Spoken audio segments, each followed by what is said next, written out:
हर कोई जो सपना देखता है उसके लिए सक्सेस या कामयाबी पाना आसान काम तो नहीं है, ये हम सभी जानते हैं।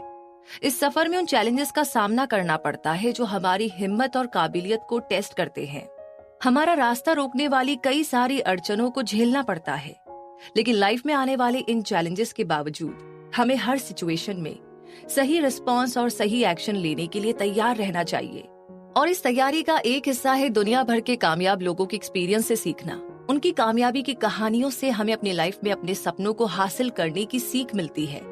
इसके अलावा वे हमें अपने सपनों पर भरोसा रखने के लिए और अपनी कोशिश को हमेशा जारी रखने के लिए इंस्पायर करते हैं। तो आइए शुरू करते हैं इस ऑडियो बुक समरी को, जिसे बिना देर किए अब हम जानते हैं summary of how they succeeded, जिसे लिखा है ऑरिसन स्वेट मार्टिन ने। और इस समरी की अगर हम बात करें तो यहाँ पर आप उन अलग अलग लोगों की कहानियों को जानेंगे जो अपने फील्ड में कामयाब हुए हैं। उनकी कहानियों से आप उन वैल्यूज और स्ट्रेटेजीज के बारे में सीखेंगे जिनका इन लोगों ने कामयाब होने के लिए इस्तेमाल किया है। इसके अलावा आप उन वजहों को भी समझेंगे जो इन जैसे कामयाब लोगों को आगे बढ़ते रहने में उनकी मदद करते हैं। लाइफ में आ रही मुश्किलों के बावजूद उन्होंने आगे बढ़ते रहने का और अपनी मंजिल को पाने का इरादा किया। तो आइए इस जर्नी में हम सुनते हैं सबसे पहली कहानी को, जो है अलेक्जेंडर ग्राहम बेल की। इस दुनिया में रहने वाले लोगों की कामयाबी और तरक्की को लेकर अपनी अपनी सोच है। कुछ अमीर होने का ख्वाब देखते हैं और कुछ लोग इस दुनिया को कुछ लौटाने के बारे में सोचते हैं। कामयाबी की इन अलग अलग डेफिनेशन के बावजूद हम ये जानते हैं कि इन ख्वाबों को पूरा करने का हम सबका अपना एक तरीका है।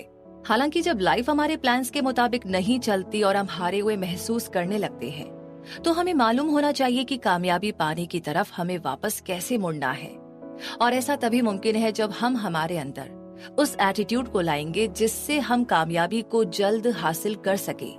तो इसके लिए हमें हमारे अंदर एक जिद पैदा करनी है, फोकस लाना है और खुद को ऐसे माहौल में डुबोना है जो हमें मोटिवेट कर सके। और पता है सबसे जरूरी बात क्या है? किसी भी तरह के नेगेटिव जजमेंट को अनसुना करने की काबिलियत लानी चाहिए।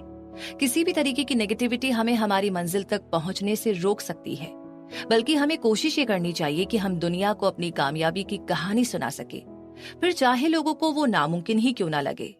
जैसे कि अलेक्जेंडर ग्राहम बेल भी एक ऐसे ही महान शख्स थे। एक वक्त ऐसा था जब लोगों ने इनको पागल करार दिया था, क्योंकि ये ऐसी बातों पर यकीन करते थे जो लोगों को नामुमकिन लगती थी। लेकिन अब अलेक्जेंडर को दुनिया के सबसे कामयाब और महान इन्वेंटर्स में से एक माना जाता है। वे एक ऐसी फैमिली में जन्मे और पले बढ़े थे जिनमें इन्वेंटर्स यानी आविष्कार करने वाले लोग थे। उनके पिताजी एक मशहूर टीचर और सिस्टम ऑफ इनविजिबल स्पीच के इन्वेंटर थे, जबकि उनके दादाजी को स्पीच प्रॉब्लम्स को हटाने के एक तरीके को इन्वेंट करने के लिए जाना जाता था। तो अलेक्जेंडर एक टीचर बने जो सुन और बोल न सकने वाले स्टूडेंट्स को पढ़ाते थे।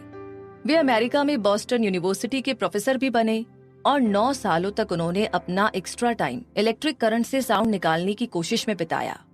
सालों की अपनी रिसर्च के बाद उन्होंने पहला टेलीफोन बना लिया। जब उनके इस इन्वेंशन को लोगों को दिखाया गया तो कई लोगों ने इसे सिर्फ एक खिलौना कहा, न कि कुछ ऐसा जिससे लोगों और बिजनेस को फायदा पहुंचे। जब ज्यादातर लोग उनके काम को क्रिटिसाइज कर रहे थे, तब लोगों के नेगेटिव जजमेंट को एकदम अनसुना करके अलेक्जेंडर ने खुद पर भरोसा कायम रखा और अपने इन्वेंशन के पर्पस पर अपना फोकस रखा। दिल की गहराई में वो जानते थे कि उनका टेलीफोन लोगों और बिजनेस के लिए एक प्रैक्टिकल पर्पस लाएगा, इसलिए वो मजबूती से खड़े रहे।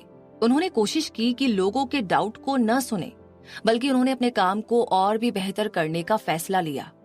जैसे जैसे टाइम बीता, उनके टेलीफोन को लोगों ने एक वरदान बताना शुरू किया, क्योंकि इसने दुनिया के लिए नए बिजनेस और इंडस्ट्रीज के बहुत सारे रास्ते खोल दिए थे। उनके इन्वेंशन ने उन्हें और उनकी कंपनी को अमीर बना दिया था। यही नहीं, अलेक्जेंडर को उनके अचीवमेंट और सोसाइटी में उनके कंट्रीब्यूशन के लिए जापान के सम्राट ने अवार्ड भी दिया। अलेक्जेंडर ग्राहम बेल की कहानी बताती है कि कैसे कामयाबी तक पहुंचने के लिए हमें मजबूती और फोकस के साथ अपने गोल के लिए काम करना होता है। अगर हम अपने सपनों के बारे में दूसरे लोगों के डाउट्स को सुनते रहे तो हम जल्दी ही अपने रास्ते से भटक सकते हैं। तरक्की और कामयाबी के रास्ते में हमें अपनी काबिलियत को इम्प्रूव करते रहना चाहिए और खुद पर भरोसा रखना चाहिए, भले ही ये दूसरों की नजर में कितना भी नामुमकिन काम क्यों ना हो। तो ये थी अलेक्जेंडर की कहानी